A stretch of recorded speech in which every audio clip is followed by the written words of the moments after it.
Assalamualaikum warahmatullahi wabarakatuh. Waalaikumsalam warahmatullahi wabarakatuh. Alhamdulillahirabbil alamin. Wassalatu wassalamu ala asyrafil anbiya'i wal mursalin Sayyidina Muhammadin wa ala alihi wa ashabihi asma'in, amma ba'du. Yang terhormat keluarga besar Bapak Ahmad Samsuri yang Allah rahmati semuanya yang hadir pada malam hari ini. Yang pertama, marilah kita bersyukur pada Allah Subhanahu wa taala atas limpahan rahmat dan taufiknya kita bisa berada di tempat ini. Ada orang dikasih rahmat saja tapi tidak dikasih taufik. Tapi orang dikasih taufik itu pasti dapat rahmat dari Allah Subhanahu wa taala. Maka kita selalu memohon, rahmat itu apa? Kasih sayang. Taufik itu apa? Pertolongan. Ada orang yang diberikan kasih sayang saja, tapi belum tentu disertai dengan pertolongan. Pertolongan itu apa? Contohnya adalah kita diberikan kekuatan untuk melakukan kebaikan. Itu namanya taufik. Yang kedua, sholawat beriring salam semoga senantiasa selalu tercurahkan kepada baginda kita, Rasul kita Sayyidina Muhammad sallallahu alaihi wasallam. Bapak-bapak, ibu-ibu, adik-adik semuanya yang dirahmati oleh Allah, keluarga besar Bapak Ahmad Samsuri, Pak. Malam hari ini kita akan ngaji. Sebenarnya materi ngaji malam hari ini itu terinspirasi ketika saya ngobrol berdua sama Pak Nyoman. Ketika saya dikasih lihat gambar Kalpataru yang di Blondo itu ya, sama Pak Nyoman diajak ke belakang, lihatkan ini loh cara cetaknya. Kemudian kami ngobrol berdua dan saya banyak bertanya apa tips suksesnya. Nah, salah satu tips sukses dari Pak Nyoman adalah beliau bangun di saat orang lain belum bangun, kemudian menggambar dan lain sebagainya di tengah keheningan. Nah, cerita itu selalu terngiang di telinga saya, kemudian menginspirasi saya untuk ngaji malam hari ini. Jadi di dalam kitab yang saya bawa ini, sebenarnya kitab ini berisi tentang manajemen waktu, tentang bagaimana kita itu disiplin sama waktu yang kita miliki. Kenapa? Karena orang zaman sekarang itu kan banyak yang hilang waktunya itu di depan handphone sebenarnya. Banyak yang hilang waktunya di depan handphone.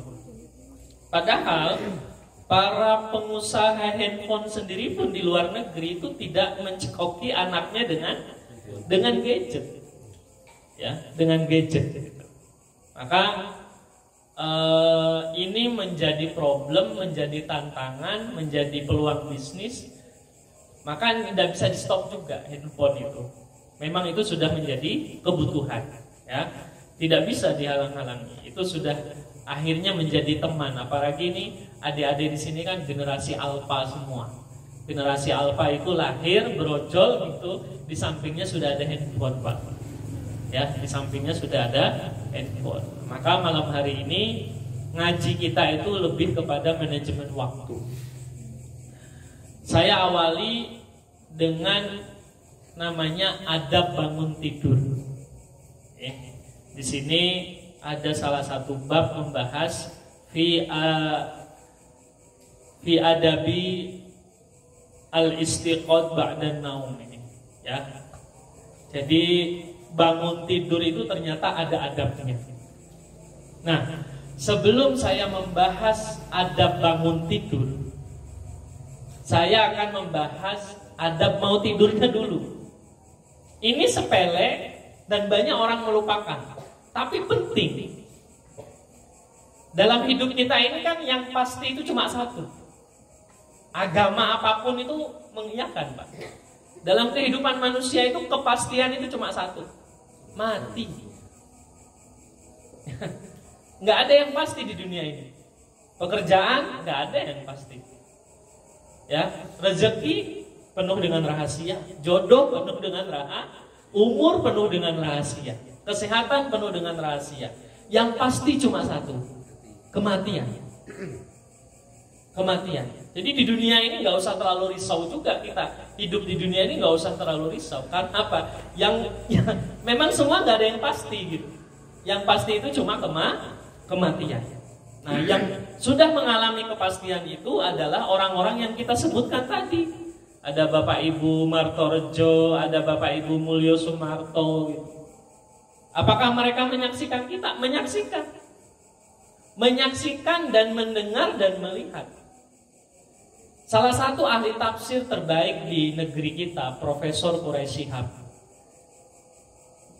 Beliau menyampaikan dalam videonya itu bahwasanya orang itu tidak mati, hanya pindah alam saja, dari alam dunia ke alam barzah.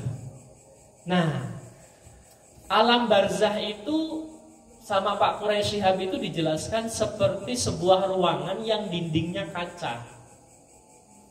Orang yang sudah pindah di alam barzah itu penglihatannya lebih tajam daripada kita yang hidup di dunia. Kenapa? Mereka bisa melihat kita tidak bisa melihat mereka. Kecuali orang yang mau meninggal. Ya, kalau guru saya Habib Zain itu pernah ngasih saya pelajaran, kalau ada orang tua, kok misalkan suaminya udah meninggal, ibu-ibu misalkan nenek-nenek simbah gitu, suaminya udah meninggal tapi bolak-balik bilang ke anaknya, kayak nopo toh bapakmu kok di situ gitu, ya bapakmu kok bolak-balik nang jendela lagi kenapa? Padahal orang di rumah nggak lihat, tapi dia melihat gitu. Nah itu tanda-tanda. Tinggal hitung hari 60 hari ke belakang katanya. Ya 60 hari ke belakang. Saya mencoba membuktikan ilmu itu ke dua tetangga saya. Ternyata kejadian, nggak nyampe 60 hari. Ya, nggak nyampe 60 hari. Satu yang depan musola itu selalu cerita, anak saya tiap hari ngajak ngobrol itu di pohon situ. Itu nggak nyampe. Nah, itu kenapa? Fisiknya masih di dunia, tapi dia sudah terbawa. Ibaratnya gini, saya mau mudik ke Banten, ke orang tua saya. H-1 lebaran fisik saya masih di Magelang, tapi jiwa perasaan saya sudah di mana? Sudah di Banten. Nah, itu orang meninggal tuh gitu. Orang mau meninggal tuh seperti itu. Tapi sayangnya nggak ada satupun yang sadar. Nggak ada yang satupun. Kalau sadar, wah ya nggak bisa ngapa-ngapain. Ya, sadarnya itu nanti kalau menjelang menghembuskan napas terakhir. Karena apa? Orang mau meninggal itu kan dibukakan semua tuh. Semua apa yang dia lakukan itu dibukakan semua. Maka kalau yang begitu dibukakan, kok sedekahnya banyak, kebaikannya banyak, dia akan tersenyum. Tapi kalau dia melihat, ya Allah bekalnya kok masih sedikit gitu. Nah, maka disitulah dia butuh pendampingan keluarga ketika menjelang sakaratul maut. Nah, baik, kita kembali ke masalah adab tidur. Nah, kenapa tidur itu sepele tapi penting? Banyak manusia yang menyepelekan. Ternyata tidur itu adalah saudara kematian. Ya, kenapa? Karena Allah itu menggenggam roh manusia ketika tidur. Nah, kok bisa Pak Saiful? Salah satu dosen di Amerika Serikat namanya Dr. Allison itu, dulu beliau seorang ateis, tidak beragama ini enggak. Melakukan penelitian. Itu di ruangan kamar itu, di ruangan itu dipasang CCTV kamera. Orang kalau tidur itu gimana sih keadaannya? Nah, ternyata hasil penelitian yang sekian lama itu, dari hasil rekamannya itu memang orang ketika tidur itu ada sesuatu yang keluar. dari dalam dirinya yang terekam oleh kamera. Ketika dia menjelang bangun ada sesuatu yang masuk. Apa itu? Ruh. Itulah yang disebutkan dalam surat Az-Zumar ayat 42. Allah menggenggam ruh kita. Ya, menggenggam ruh kita. Kapan? Ketika tidur. Maka ketika kita tidur kita nggak ada yang tahu suami kita bentuknya kayak apa. Betul nggak? Nggak ada yang tahu. Anaknya juga nggak tahu. Nggak ada yang sadar ketika kita tidur. Maka kalau kita mau tidur kita baca doa mau mati. Bismika Allahumma ahya wa bismika amut. Ya Allah, dengan namamu aku mau hidup dan dengan namamu aku mau mati. Wa amutu itu kalau dalam grammar bahasa Arab itu present continuous tense kalau dalam bahasa Inggris. Sedang dan akan. Ya. Amutu itu. Saya mau tidur dan saya sedang tidur, saya mau mati dan saya sedang mati. Begitu kita ruh kita itu di pangkuan Tuhan kita. Kalau Tuhan kita masih mengizinkan kita hidup, dikembalikan pagi hari. Sana teruskan kewajibanmu, teruskan hidupmu, kumpulkan bekalmu, mumpung masih ada kesempatan. Tapi kalau orang sudah, maaf tugasmu sudah selesai, ya besok paginya takmir masjid di kampung kita ngasih pengumuman, innalillahi wa inna ilaihi raji'un. Karena ruhnya ditahan sama Tuhannya, tidak dikembalikan. Maka ketika kita bangun tidur, kita membaca doa, alhamdulillahilladzi ahyana ba'dama amatana wa ilaihin nusur. Apa arti doa ini? Segala puji bagi Allah yang menghidupkan kami kembali ba'dama amatana, setelah mematikan kami. Berarti ketika kita tidur kita diapakan? Dimatikan. Itulah kenapa tidur itu saudara kematian. Maka Rasulullah itu banyak sekali menganjurkan memperbanyak zikir itu sebelum tidur. Sebelum tidur. Maka saya galak sama istri saya kalau menjelang tidur itu. Jadi kalau di kamar misalkan ngeloni anak atau apa, saya suruh bawa tasbih digital itu loh Pak.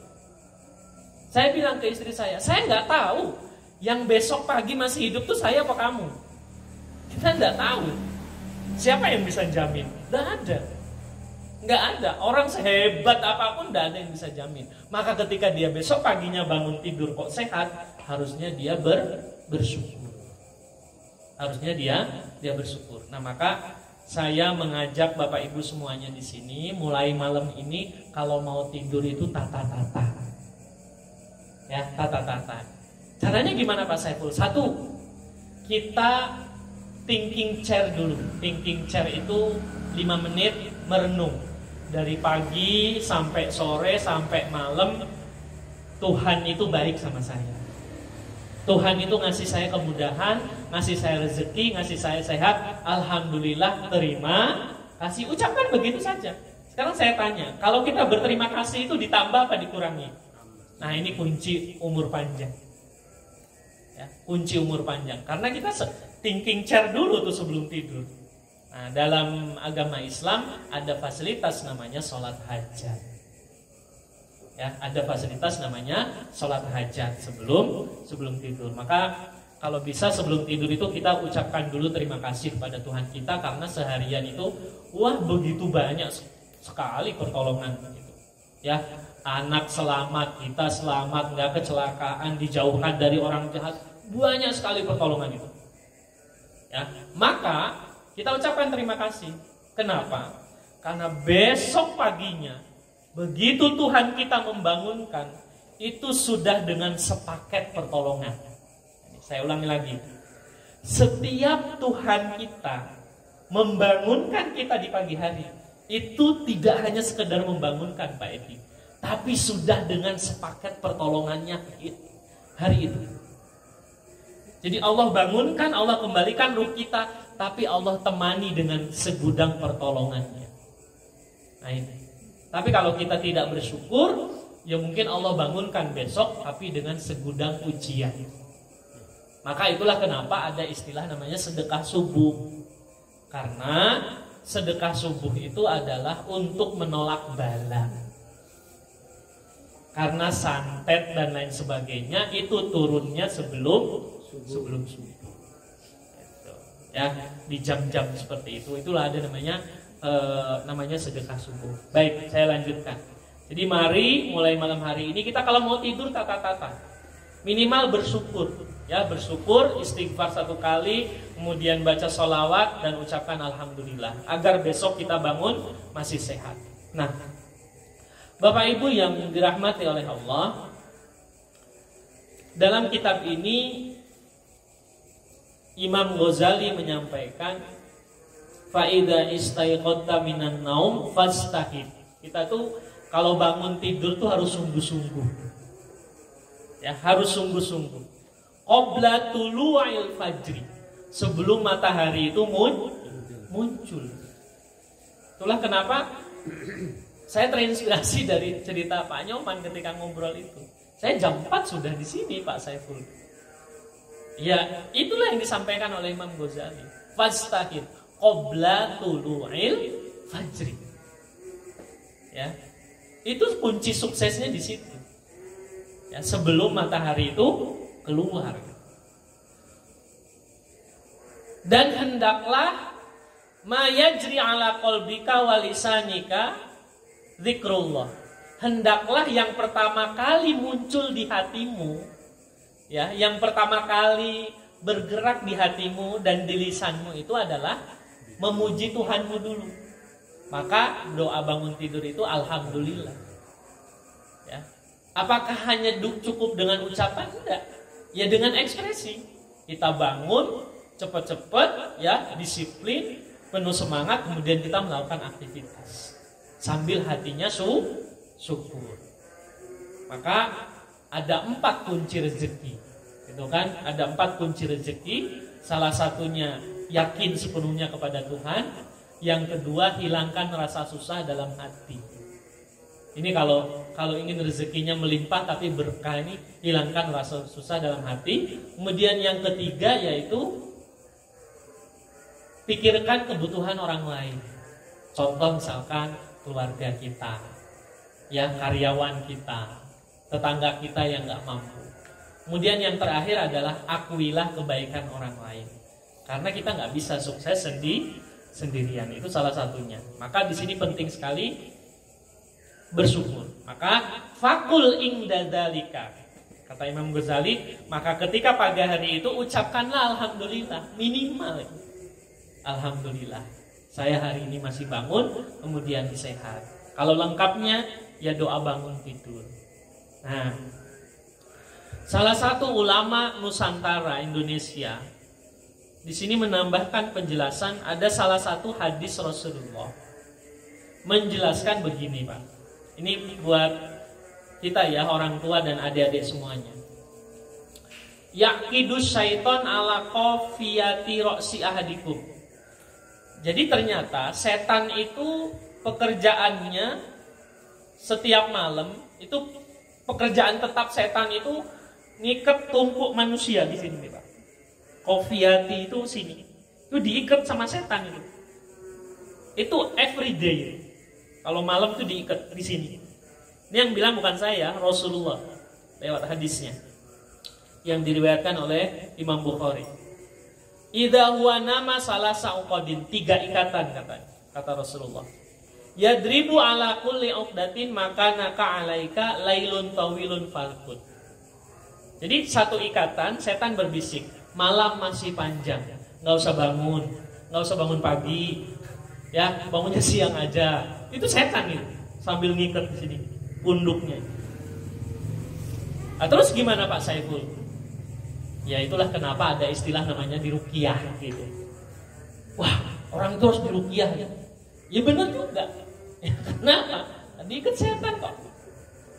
Terus gimana caranya agar kita terlepas dari ikatan setan? 1, fa in istaiqadha dzakiron. Nek bangun tidur itu harusnya kita langsung nyebut nama Tuhan kita. Bangun tidur. Kemudian yang kedua berwudu. Kemudian yang ketiga adalah kalau yang muslim sholat. Sholat apa? Sholat subuh.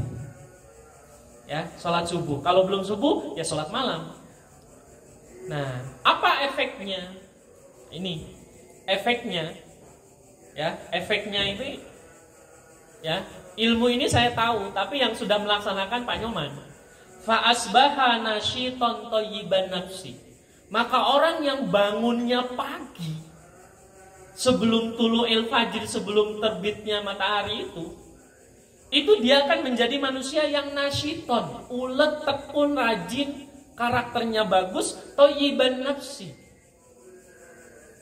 Itu dia akan berkepribadian, karakternya itu karakter orang sukses. Ya, karakter orang sukses. Nah, saya sering ditanya oleh wali murid, Pak Saiful, apa tips mendidik anak? Ya bangunkan dia pagi hari.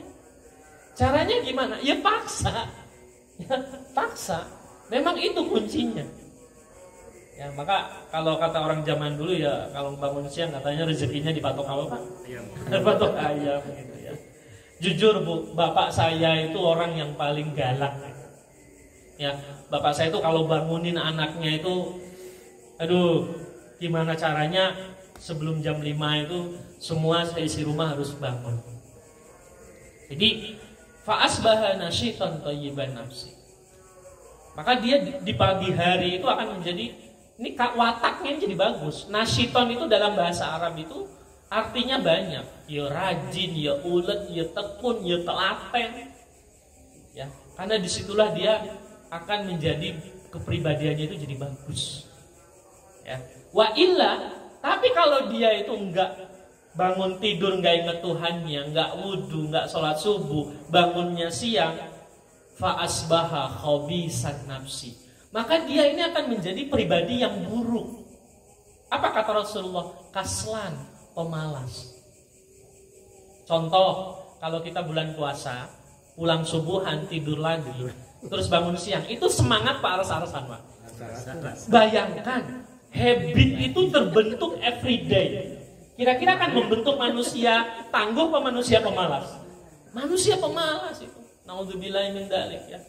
Maka mari kita amalkan satu hadis Rasulullah ini, insya Allah keluarga kita itu akan menjadi keluarga yang ya itu yang karakternya bagus ya. Menurut Rasulullah itu tipsnya seperti itu. Maka ini bagian dari adab bangun tidur.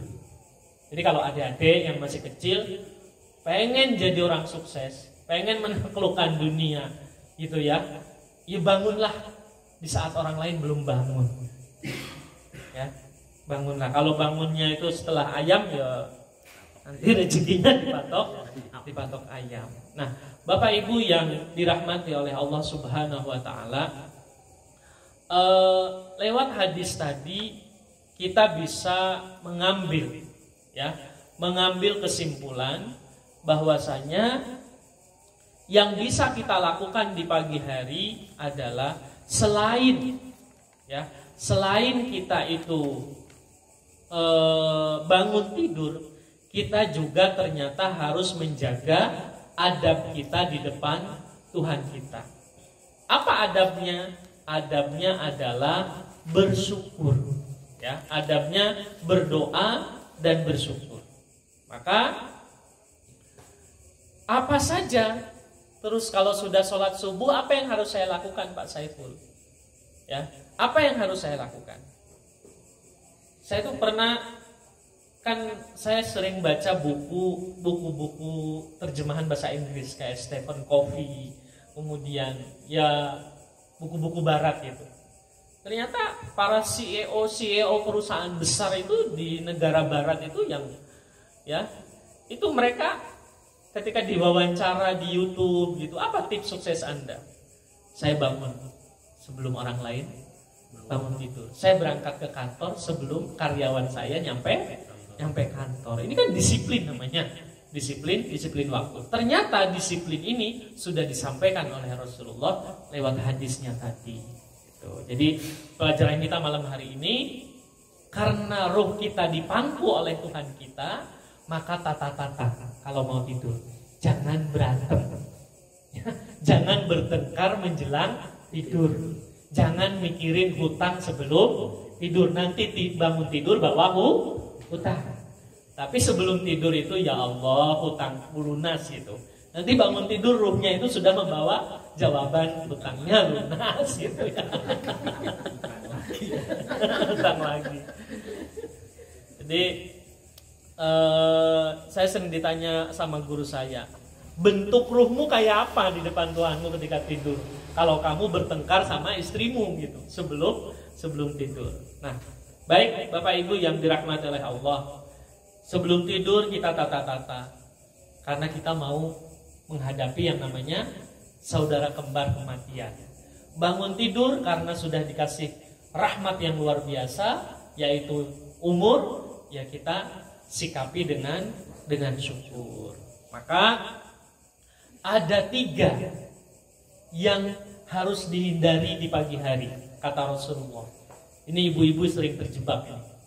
1, ya, hindari yang namanya mengeluh. Ya. Karena apa? Kata Rasulullah, barang siapa kok pagi-pagi itu sudah mengeluh, maka dia seolah-olah itu mengadu Tuhannya dengan manusia. Contoh kita pagi-pagi update status negatif, ngeluh gitu. Itu kan kita mengeluhkan tingkah laku Tuhan ke kita pagi hari itu. Seolah-olah tuh nikmat Tuhan itu lebih kecil daripada masalah kita. Padahal yang ada nikmat Tuhan lebih besar daripada masalah kita. Kemudian yang kedua, yang gak boleh dilakukan di pagi hari adalah hazinan, itu sedih. Orang kok pagi-pagi sudah sedih, tapi yang disedihkan urusan duniawi, ya, berbau dunia, maka dia ini seolah-olah membenci takdir Tuhannya, ya, membenci keputusan Tuhannya. Ini nggak boleh. Kalau sedih gitu karena urusan duniawi, ya ini harus dihindari di pagi hari karena ini energi negatif. Kemudian yang terakhir, minder karena urusan duniawi itu sama Rasulullah tidak dianjurkan.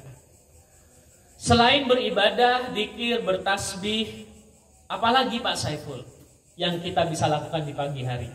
At-tafakkur. Nah ini yang jarang dilakukan oleh sebagian manusia. Namanya apa? Tafakkur, berpikir. Ya, ibu-ibu sering terjebak ribut di pagi hari biasanya. Bangunin anak, nyiapin dapur dan lain sebagainya. Nah, padahal pagi hari itu waktu yang bagus untuk bertafakkur. Karena orang berpikir itu pasti berzikir. Tapi kalau orang zikir belum tentu dia berpikir. Saya ulangi sekali lagi. Orang bertafakkur itu pasti zikir. Karena dia terus mengingat kebaikan Tuhannya. Tapi kalau orang zikir belum tentu.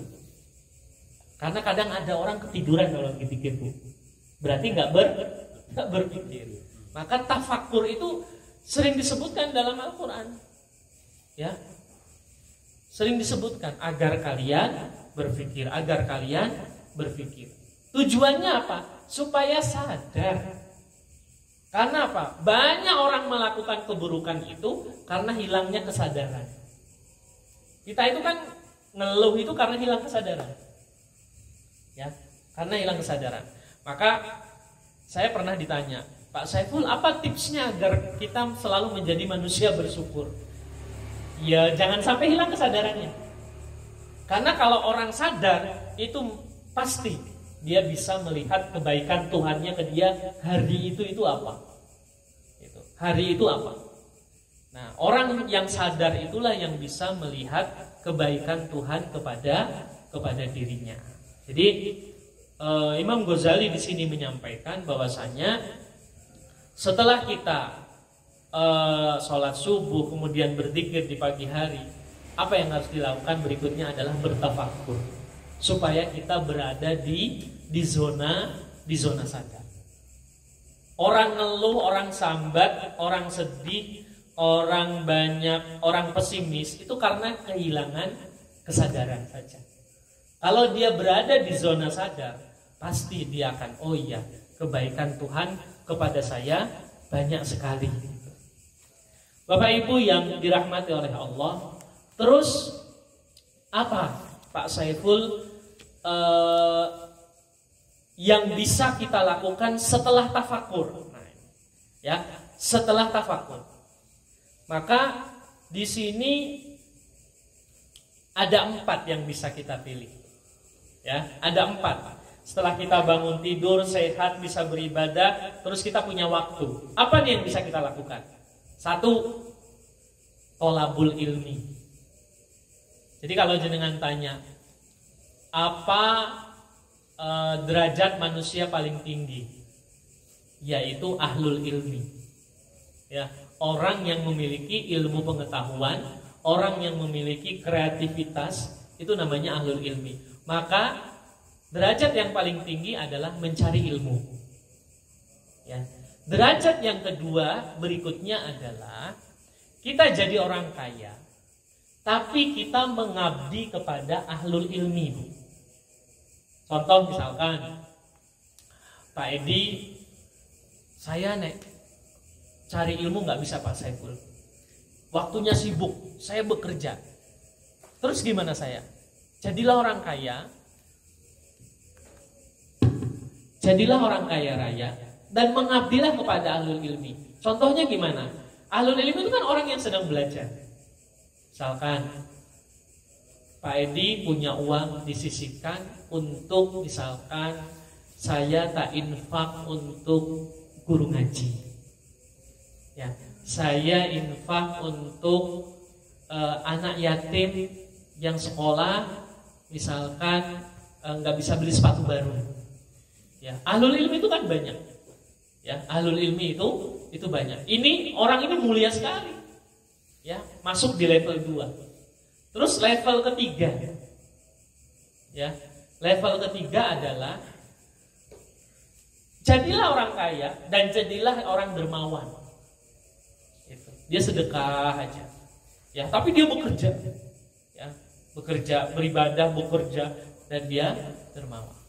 Terus yang terakhir apa? Yang terakhir bekerjalah. Ya, jangan sampai kamu jadi pengemis. Maksudnya apa? Kamu bekerja dan pikirkan keluargamu, selamatkan keluargamu dari meminta-minta. Nah ini level yang terakhir ini apa? Memikirkan diri sendiri yang nomor 4. Kalau yang nomor 3 tadi masih hidupnya masih memikirkan orang lain, masih bermanfaat. Dia untuk orang banyak. Apalagi yang nomor 2, itu orang banyak lagi. Karena apa? Orang berilmu pasti mengajarkan ilmunya, kemudian ilmunya bermanfaat, ya, dan kemanfaatnya luar biasa. Seperti itu. Maka teman-teman saya yang di luar negeri itu banyak yang cerita bahwasanya kalau di luar negeri itu namanya ahlul ilmi, para pelajar itu luar biasa. Ya, diposisikan itu betul-betul karena apa? Dalam hadis Rasulullah, orang yang mencari ilmu, ini anak-anak kita yang sekolah ini, yang remaja-remaja ini, itu setiap dia keluar dari rumah, itu kan dinaungi malaikat itu Pak, sampai dia pulang lagi. Maka salah kalau orang tuanya, anaknya sekolah kok orang tuanya nggak mendoakan, keliru. Karena Pak, malaikat saja memayungi dia dengan sayapnya dan mendoakan anak kita agar punya ilmu yang bermanfaat sampai pulang lagi. Apakah cuma malaikat? Tidak. Hadisnya adalah hattal hitanu fil bahri. Sampai binatang yang ada di lautan itu mendoakan anak-anak yang sedang mencari ilmu. Termasuk kita malam hari ini yang sedang duduk di sini membahas ilmu pengetahuan. Maka pulang pergi kita itu dalam lindungan Allah Subhanahu wa Ta'ala. Nah, yang terakhir yaitu adalah tholabul ilmi. Maka monggo jenengan kegiatan rutin bulanan seperti ini berarti memposisikan di nomor 1 karena niatnya tholabul ilmi. Kita doakan semoga keturunan dari Ibu Marto Rejo, Ibu Mulyo Sumarto dan lain sebagainya itu ke bawahnya jadi ahlul ilmi semua Bu. Amin. Ya, jadi ahlul ilmi semuanya. Jadi ahlul khair min ahlil khair gitu, dari ahli kebaikan. Karena apa? Karena mereka menyaksikan. Ya, mereka menyaksikan. Kalau saya sendiri, setiap saya mendoakan leluhur saya, yaitu tadi yang disampaikan oleh Profesor Quraisy itu, Pak, bahwasanya mereka melihatmu. Nah, terus saya bayangin, lah kalau kedua mbah saya itu menyaksikan saya males-malesan, kemudian tidak mau sungguh-sungguh belajar mencari ilmu, misalkan ketika dulu di pesantren, malu, mereka betapa sedihnya gitu, betapa sedihnya. Nah, maka adik-adik semuanya di sini yang masih kecil-kecil, yang masih punya waktu banyak, jangan berhenti belajar, ya, salurkan passionmu, tapi jangan berhenti mencari ilmu, ya, mencari ilmu. Kenapa? Ilmu itu akan menjaga kita. Tapi kalau harta, kita akan sibuk menjaganya. Dulu ketika saya berangkat ke pesantren, uangnya kurang, saya harus berangkat sendiri naik bis dari Cilegon ke Madiun, kemudian ke Gontor. Itu saya sendirian, nggak diantar sama orang tua karena uangnya kurang. Ya, ibu saya itu berbisik di telinga saya, aku doakan kamu punya ilmu yang banyak, ilmumu bermanfaat, ya, ilmumu banyak, nanti ilmumu akan menjagamu dan Tuhan akan mengangkat derajatmu dengan ilmumu itu. Maka sama ibu saya akan aku habiskan harta yang ada ini untuk mencari ilmu. Maka saya sudah di ultimatum itu sejak kecil. Nanti kalau kalian udah besar, 5 bersaudara itu, Pak, sudah di ultimatum sama Abah, nggak ada bagi warisan, nggak ada. Karena apa? Uangnya sudah dihabiskan untuk kuliah dan untuk nyari ilmu anaknya. Nggak ada bagi-bagi warisan. Jadi kita kayak dikeluarkan dari zona nyaman gitu, ya, supaya kita mandiri akhirnya. Nah, dari situ akhirnya saya berpikir, iya ya, ilmu itu dimanapun kita hidup, kita akan dijaga oleh ilmu kita. Tapi ketika harta kita yang sibuk menjaga harta. Terus supaya nggak sibuk menjaga harta gimana Pak Saiful? Maka gunakanlah harta kita untuk kebaikan, ya, untuk ibadah. Dulu ketika saya punya cita-cita, saya tulis, saya pengen punya rumah, saya punya mobil, pengen punya ini, teman saya ngecek, harta nggak dibawa ke akhirat gitu. Maka saya jawab, saya bawa gitu kan, saya bawa. Acaranya gimana? Ya caranya ada yang untuk anak, untuk istri, untuk keluarga. Karena yang pertama kali yang harus kita sedekahi siapa? Keluarga kita. Keluarga kita. Ya, keluarga kita. Kemarin ibu saya sakit, operasi usus buntu. Kemudian abah saya menyampaikan, habis sekian, biayanya habis sekian di rumah sakit ini, di-share di grup keluarga. Maka saya langsung di situ. Yang pertama, oke, saya nyumbang sekian juta. Nah, kemudian istri saya tanya, oh segitu gitu. Nah, kemudian adik-adik saya bertanya, kok kamu segitu? Saya langsung menyampaikan, mana yang lebih hina? Saya habiskan uang saya berbakti kepada orang tua, atau saya habiskan uang saya untuk shopping? Betapa malunya saya ketika uang saya habis untuk hal yang tidak bermanfaat. Tapi betapa mulianya uang yang ada di rekening saya ketika saya total untuk berbakti pada orang tua.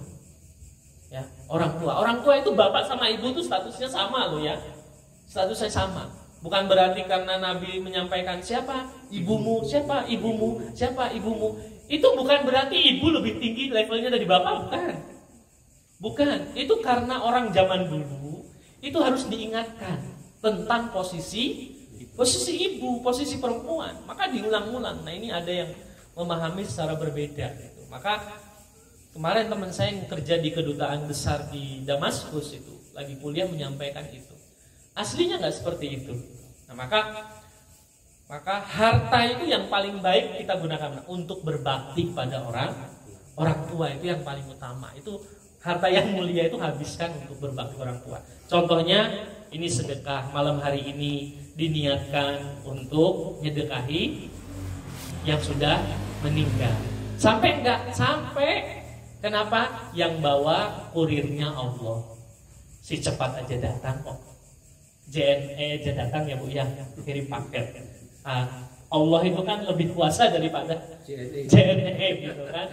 Makanya saya sering ditanya, nyampe nggak Pak Saiful? Nyampe. Nggak kembali kok. Ya, nyampe ya. Nyampe, pahalanya nyampe, Allah yang bawa. Jadi itu yang bisa saya sampaikan malam hari ini. Semoga bermanfaat. Mohon maaf, memang materi kita malam hari ini saya buat yang ringan saja, tapi ini menurut saya penting. Ya Pak ya, banyak yang melupakan, banyak yang jarang dibahas di pengajian-pengajian umum di masyarakat gitu. Sebenarnya saya pengen kalau kiai-kiai itu menyampaikan bangun pagi supaya kreatif gitu kan. Jadi jarang sekali ilmu ini dibahas di pengajian-pengajian. Maka saya sampaikan malam hari ini karena ini penting sekali agar kita betul-betul memandang tidur itu adalah latihan mati. Terima kasih. Assalamualaikum warahmatullahi wabarakatuh. Waalaikumsalam.